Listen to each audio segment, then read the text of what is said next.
Hello बच्चों, welcome to the channel. बच्चे आज इलेक्ट्रोस्टैटिक पोटेंशियल एंड कैपेसिटेंस पढ़ेंगे। यदि आपने इस चैनल से इस चैप्टर को देख लिया तो मैं इस जन्म की तो गारंटी लेता हूं कि आप कभी नहीं भूलोगे, अगले जन्म का पता नहीं। ठीक है, तो इलेक्ट्रोस्टैटिक पोटेंशियल हम स्टार्ट करने वाले हैं। बहुत बेहतरीन चैप्टर होने वाला है हमारा। देखिए, सबसे पहले इलेक्ट्रोस्टैटिक पोटेंशियल होता क्या है उसके बारे में थोड़ा सा हम देख लेते हैं। पहले आप समझो, इसको प्रैक्टिकली समझो। यदि मान लीजिए मेरे पास यहां पर कोई पॉइंट ए है और इसके ऊपर ऑलरेडी प्लस क्यू चार्ज रखा हुआ है, ठीक है, ए पॉइंट के ऊपर, और यहां से आर डिस्टेंस के ऊपर, स्मॉल आर डिस्टेंस के ऊपर हम किसी चार्ज को लाना चाह रहे हैं। कहां से लाना चाह रहे हैं? हम लाना चाह रहे हैं इन्फिनिटी से। इन्फिनिटी से लाना चाह रहे हैं इस पॉइंट के ऊपर। और ये चार्ज कैसा है? यूनिट पॉजिटिव चार्ज है। यूनिट पॉजिटिव का मतलब होता है 1 कूलम चार्ज। अब 1 कूलम चार्ज को इन्फिनिटी से इस पॉइंट के पास हम लेके आएंगे तो कोई ना कोई काम करना पड़ेगा। अरे बताओ भाई, वर्क तो करना ही पड़ेगा। यदि आप अपने घर से गेहूं का कट्टा उठा के और चक्की पे डालना चाह रहे हो तो काम तो करना पड़ेगा ना। वर्क डन करोगे तभी तो वो चक्की पे जाएगा वो आटा या जो गेहूं का कट्टा था वो। इसलिए मैं यही कहना चाह रहा हूं कि किसी भी यूनिट पॉजिटिव चार्ज को इन्फिनिटी से इस गिवन पॉइंट पर लाने के लिए जो कार्य करना पड़ेगा ना, उसी को ही हम पोटेंशियल बोल देते हैं। उसी को ही क्या बोल देते हैं हम? पोटेंशियल। अब देखो, ये दो चीजें हैं, एक तो इलेक्ट्रिक पोटेंशियल और एक इलेक्ट्रिक पोटेंशियल डिफरेंस। इन दोनों में फर्क क्या है? तो डिफरेंस का मतलब तो एक्चुअल में डिफरेंस ही होता है। दो किसी भी बिंदुओं के बीच का जो पोटेंशियल है उसके डिफरेंस को हम पोटेंशियल डिफरेंस बोल देंगे। फिलहाल यदि इन्फिनिटी से किसी चार्ज को लेके आए हैं तो हम क्या कहेंगे? ये इलेक्ट्रिक पोटेंशियल है। ठीक है, ये डेफिनेशन आप यहां से पढ़ लेना। दूसरा, जो पोटेंशियल है उसको हम V से डिनोट करते हैं। जो वर्क डन हमने किया है इसमें उसको W से डिनोट करेंगे। और यहां पर जो चार्ज है वो कितना है? Q है। तो Q चार्ज के नियर अबाउट जो इलेक्ट्रिक फील्ड है उसमें हम लाने की कोशिश कर रहे हैं। तो इसलिए ये ध्यान रखना हमेशा, जब भी पोटेंशियल आप लोग लिखोगे ना तो ये जो जिस चार्ज के पास लेके आ रहे हैं वो वाला चार्ज लिखना है। KQ अपॉन में कहां कितनी डिस्टेंस के पास लेके आए हैं? R के पास। तो V is equal to KQ upon में क्या हो जाएगा? हमारा R हो जाएगा। या हम ये कहें कि इससे पहले भी अगर सिंपल भाषा में बात करें तो सिंपल भाषा में ये हो जाएगा कि पोटेंशियल वर्क डन और चार्ज का रेशियो होता है। पोटेंशियल क्या होता है?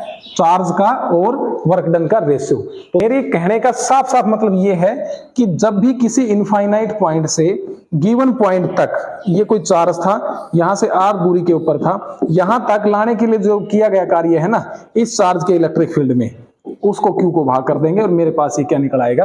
पोटेंशियल निकल आएगा। ठीक है, तो मैं उम्मीद करूंगा ये टॉपिक अच्छे से समझ में आया होगा। इससे आगे हम बात करते हैं इलेक्ट्रिक पोटेंशियल डिफरेंस। अब देखो, अभी मैं 2 मिनट पहले बता रहा था इलेक्ट्रिक पोटेंशियल डिफरेंस के बारे में।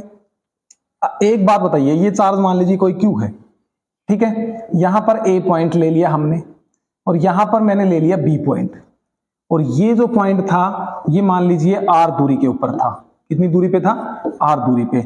और इन दोनों के बीच में जो डिस्टेंस है मैं उसको मान लेता हूं, चलिए X मान लेता हूं। क्या मान लेता हूं? X मान लेता हूं। अब मान लीजिए कोई यूनिट पॉजिटिव चार्ज है, 1 कूलम चार्ज है, वो 1 कूलम चार्ज हमें B पॉइंट से A पॉइंट पे लेके आना है। B पॉइंट से कहां पे लेके आना है? A पॉइंट पे लेके आना है। तो भी क्या करना पड़ेगा? वर्क डन करना पड़ेगा। यदि हम इन्फिनिटी से लेके आते हैं तो क्या होगा? बताओ जरा, इलेक्ट्रिक पोटेंशियल। और यदि हम इन्फिनिटी की बजाय एक पॉइंट से दूसरे पॉइंट के ऊपर लेके आते हैं तो वो हमारा इलेक्ट्रिक पोटेंशियल डिफरेंस कहलाता है। ये डेफिनेशन आप देख लेना। इलेक्ट्रिक पोटेंशियल डिफरेंस क्या होता है?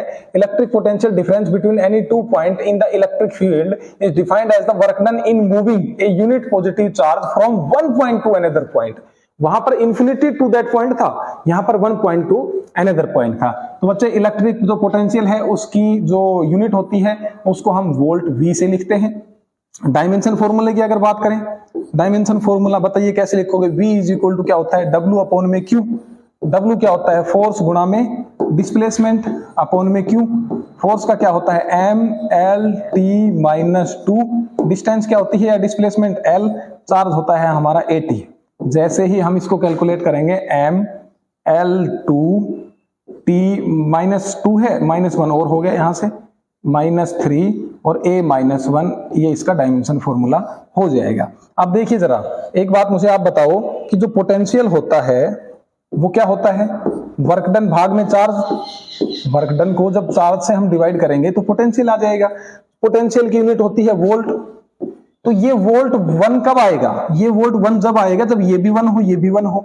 तो मैं यही कहना चाह रहा हूं कि जब 1 जूल कार्य किया जाए किसके लिए, 1 कूलाम चार्ज के लिए, 1 कूलाम चार्ज के लिए 1 जूल कार्य किया जाए तो हमारा क्या हो जाएगा, 1 वोल्ट हो जाएगा। ये डेफिनेशन आप इसमें से थोड़ा देख लेना, डेफिनेशन में कुछ नहीं है, बहुत सिंपल शब्दों में लिख रखा है।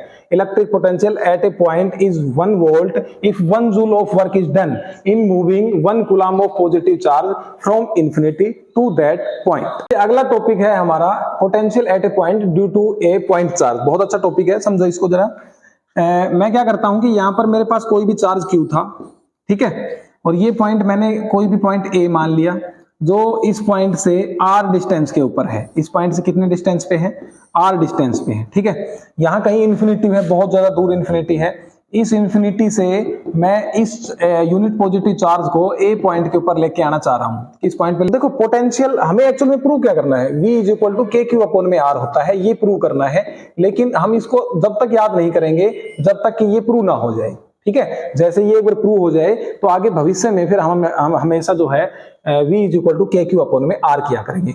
इन्फिनिटी से इस पॉइंट ए के ऊपर हम किसी भी यूनिट पॉजिटिव चार्ज को अगर लेके आ रहे हैं तो मुझे कोई ना कोई क्या करना पड़ेगा, वर्क डन करना पड़ेगा। तो क्यों ना मैं वर्क डन निकाल लेता हूं।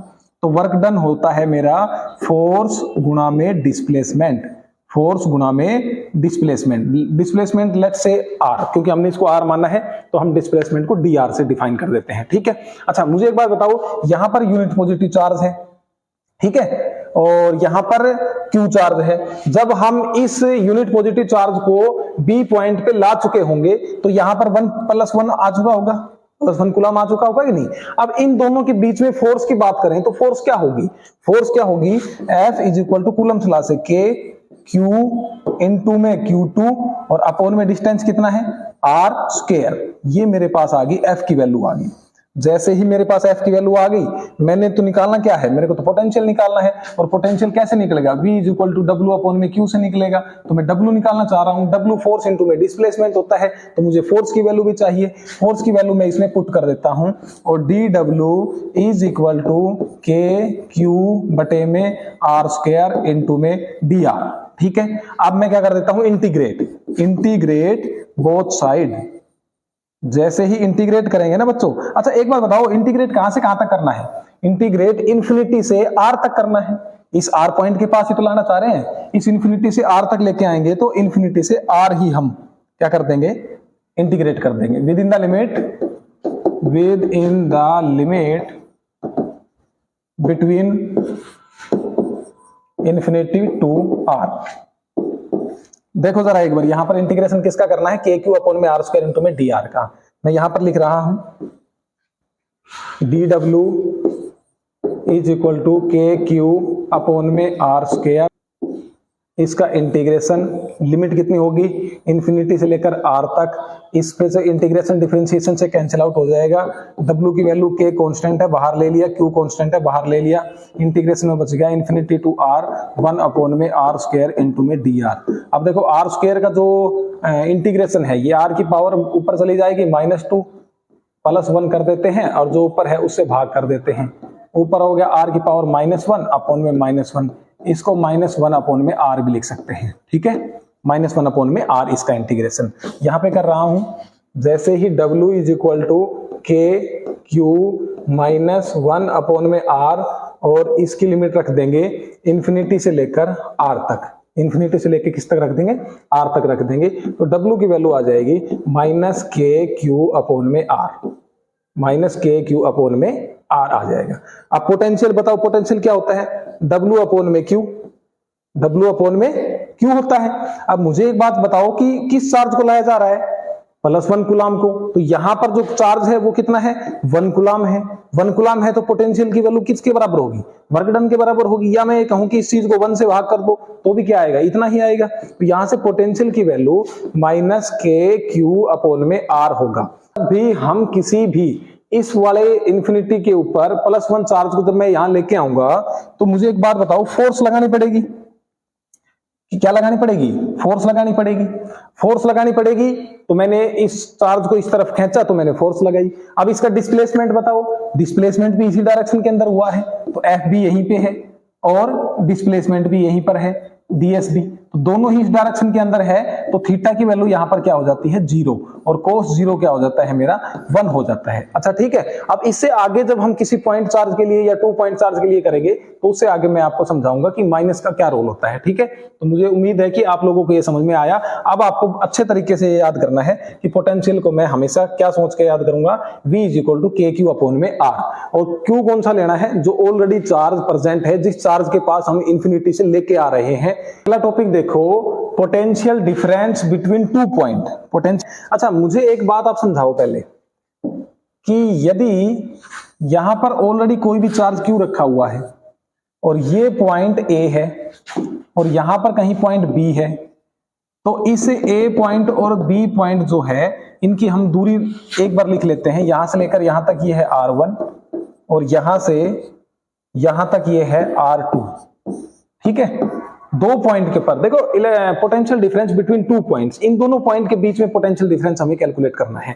मुझे एक बात समझाओ आप कि जैसे ही हम A पॉइंट के ऊपर VA निकालेंगे तो वो क्या आएगा कि जिस चार्ज के पास लेके आ रहे हैं, यहां पर कोई चार्ज था, सो कहीं भी एक चार्ज था, उसको यहां पर लेके आएंगे, इस चार्ज को हमें कैलकुलेट करना पड़ेगा KQ अपॉन में R1।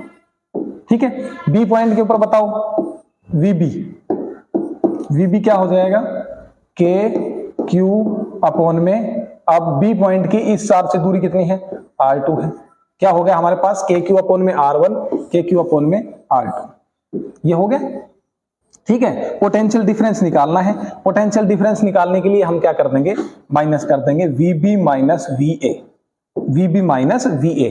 भाई VB जो पोटेंशियल था उसमें से VA कैंसिल कर देंगे तो पोटेंशियल डिफरेंस बिटवीन 2 पॉइंट्स आ जाएगा या 2 पॉइंट चार्जेस आ जाएगा। ठीक है कि नहीं, VB में से VA कैंसिल कर देते हैं हम, तो VB में से VA कैंसिल करेंगे तो KQ बटे में R2 माइनस KQ बटे में R1।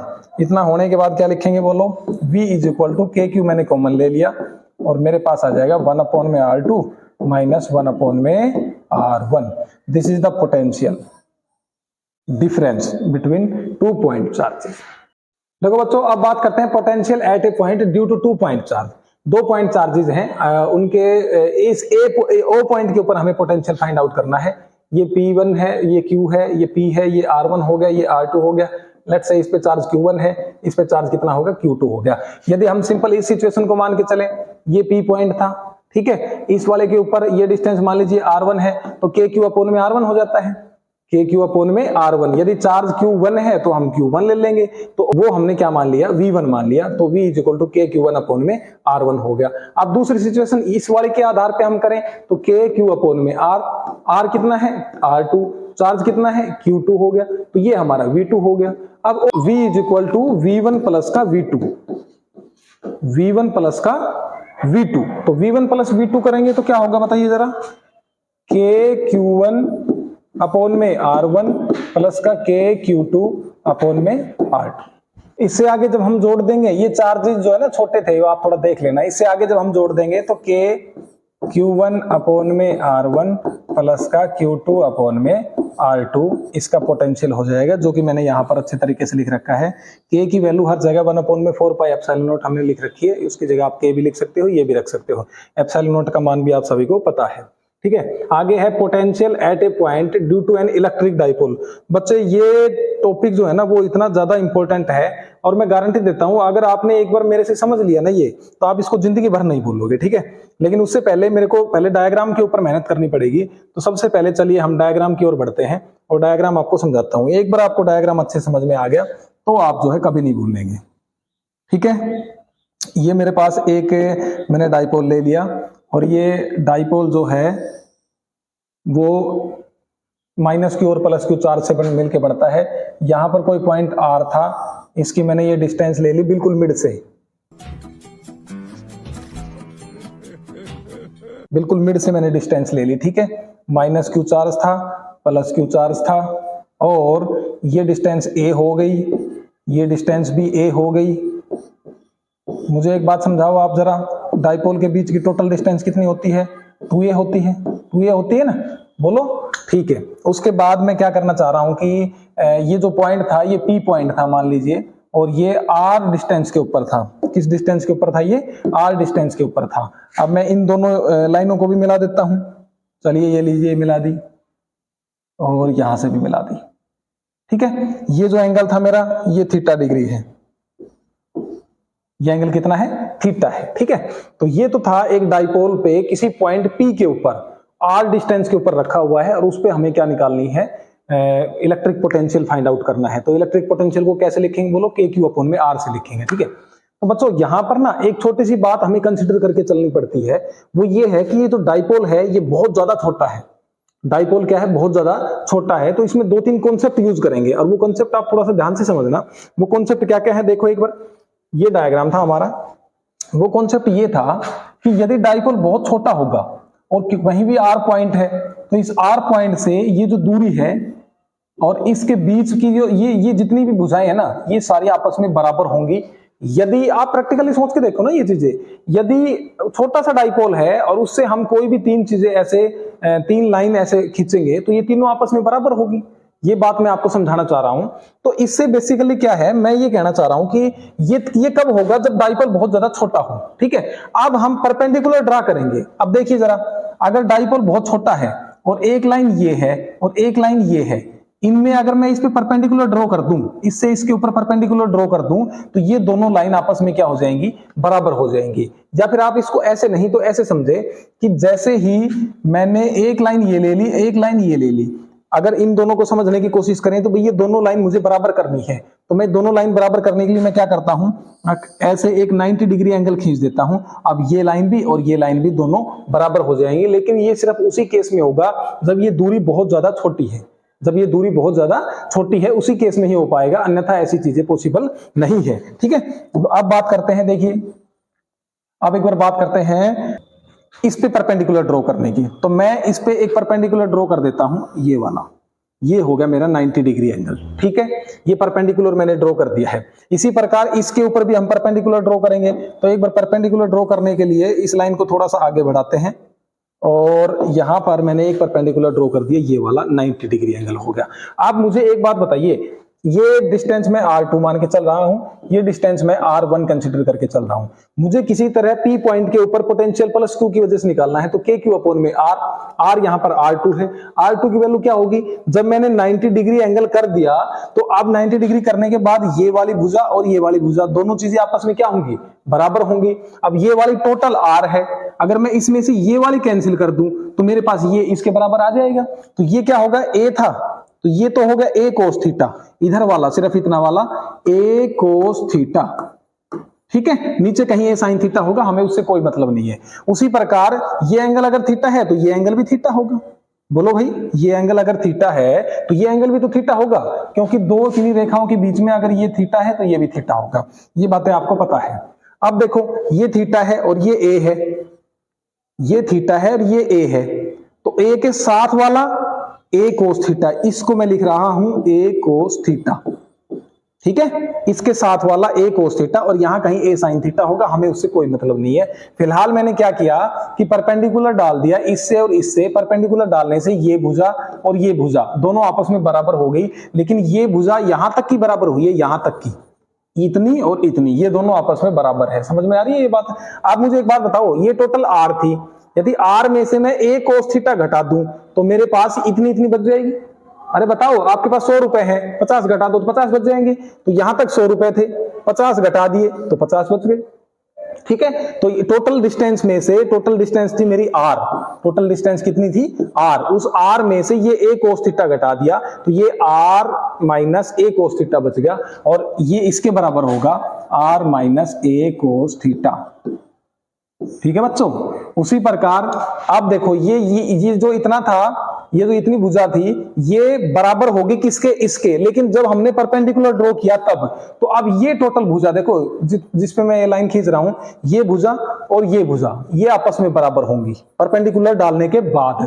अब इतना R था, इसमें ये वाला A कोस थीटा और ऐड हो गया, तो ये इसी के बराबर हो गया। अब इसी के बराबर हो गया तो इसको बोल देते हैं R plus A cos theta. बस इतना ही था बच्चे इसमें समझने का। जो बच्चा इस लाइन को पकड़ गया वो इसको जिंदगी भर नहीं भूलेगा। आप potential at point P due to charge plus Q निकाल लेते हैं, due to charge minus Q निकाल लेते हैं, दोनों को क्या कर देंगे, ऐड कर देंगे, हमारे पास आंसर आ जाएगा। ठीक है, तो हम लिखते हैं VR2 है, तो पहले V1 निकालते हैं। V1 जो है माइनस क्यू की वजह से है, ये ध्यान रखना आप, किसकी वजह से है, माइनस क्यू की वजह से। तो KQ/R1, लेकिन चार्ज कैसा है, माइनस का है, तो हमने माइनस क्यू ले लिया। V2 क्या होगा जल्दी बोलो, KQ/R2, P पॉइंट के ऊपर पोटेंशियल, R2 डिस्टेंस थी, प्लस क्यू चार्ज था, प्लस क्यू ले लिया। अब potential V is equal to क्या होगा, V1 प्लस का V2, V1 प्लस का V2 होगा इक्वेशन नंबर 1 से, और इक्वेशन नंबर 2 से V1 प्लस में V2 को आपस में जोड़ दीजिए। सॉरी, यहां पर V ही कंसिडर करके चलेंगे हम, टोटल पोटेंशियल, तो V लेके चलेंगे, ठीक है। आप जोड़ दीजिए, is equal to minus KQ/R1 plus KQ/R2। Solve करते चलो इसको जरा। माइनस KQ कॉमन ले रहा हूं, माइनस नहीं, माइनस तो कॉमन मत ले आप लोग, ठीक है, प्लस ही रहने दो। ये हो गया 1/R2 माइनस 1/R1। ऐसा लिख सकता हूं मैं, बिल्कुल लिख सकते हैं। अब और आगे चलो, देखो R2 की वैल्यू क्या थी, R2 की वैल्यू देखो, पीछे तो देखो, पीछे देखो, R2 की value R minus A cos theta थी। V is equal to KQ/R minus A cos theta, बीच में माइनस का निशान। R1 की वैल्यू थी R प्लस का A कोस थीटा, ठीक है। अब मैं एक लाइन खींच लेता हूं और इसको बीच से सोल्व करेंगे अच्छे तरीके से, इस पेन से। V is equal to KQ मैंने कॉमन ले लिया, नीचे एलसीएम ले लिया, R minus A cos theta, R plus का A कोस थीटा, ठीक है। जब R minus A cos theta से R minus A cos theta कटेगा तो R प्लस का A कोस थीटा आ जाएगा, बीच में माइनस का निशान, R प्लस से प्लस कटेगा तो माइनस आ जाएगा, R minus A cos theta. लेकिन बच्चों ये बात ध्यान रखना, यहाँ ऑलरेडी माइनस है तो इस माइनस के साथ टकराएगा तो ये प्लस हो जाएगा, R से R कैंसिल आउट हो गया। V की वैल्यू आ चुकी है मेरे पास, KQ/2A कोस थीटा अपॉन में, अच्छा A माइनस B का और A प्लस B का जो मल्टीप्लाई होता है वो क्या होता है, A square minus B square, तो A square minus B square cos theta इसका स्क्वायर, ठीक है। बताओ Q और 2A को हम क्या लिख सकते हैं, डाइपोल, तो डाइपोल लिख देते हैं KP कोस थीटा अपॉन में R square minus A square cos square theta. जब एक बात बताओ, डाइपोल जो है बहुत ही ज्यादा छोटा है तो A की वैल्यू बहुत छोटी होगी, और जब छोटी वैल्यू का स्क्वायर करेंगे तो और भी ज्यादा छोटी होगी। मानते हो कि नहीं इस बात को? तो हम क्या कर रहे हैं यहाँ पे कि R की वैल्यू बहुत ज्यादा बड़ी है A से, या कहें कि A की वैल्यू बहुत ज्यादा छोटी है R से। तो इस वाले केस में इसको हम नेग्लेक्ट कर देते हैं और कोस थीटा की एवरेज वैल्यू हम 1 लेके चलते हैं।